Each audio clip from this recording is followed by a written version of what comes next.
inni wallahi ma ra'aitu amali illa fi syababi.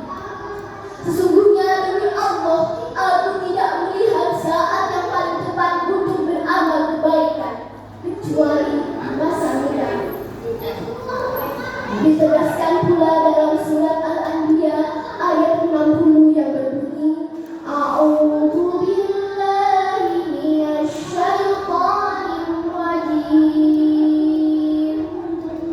Bismillahirrahmanirrahim.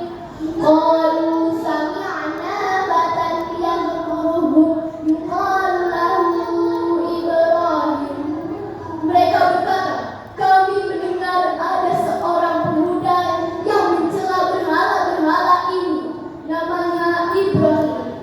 Ayat ini mengisahkan reaksi kaum Nabi Ibrahim saat mendengar berhala mereka dihancurkan, dan mereka menuduh pemuda itu adalah Ibrahim sebagai pelakunya. Kala itu Nabi Ibrahim di fase remaja atau dewasa awal pada masa pemerintahan Raja Namrud di Babilonia yang dikenal dengan negara Irak.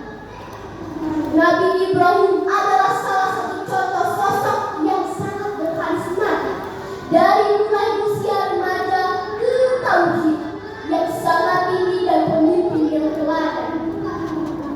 Syukurul yaum rijalullah, pemuda hari ini adalah pemimpin masa depan yang berlandaskan syariat Islam, yaitu pemuda-pemudi yang taat dalam beribadah, memiliki akidah yang kuat dan pemimpin yang teladan dan amanah.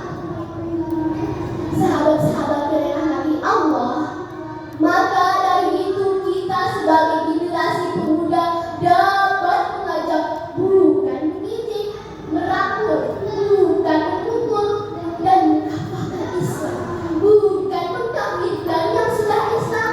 Setuju?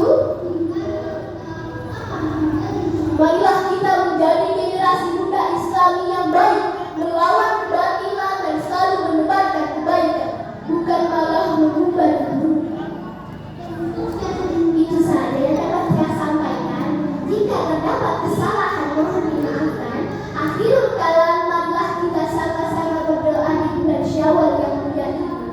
Mudah-mudahan Allah mencatat nama kita satu persatu di depan pintu surganya.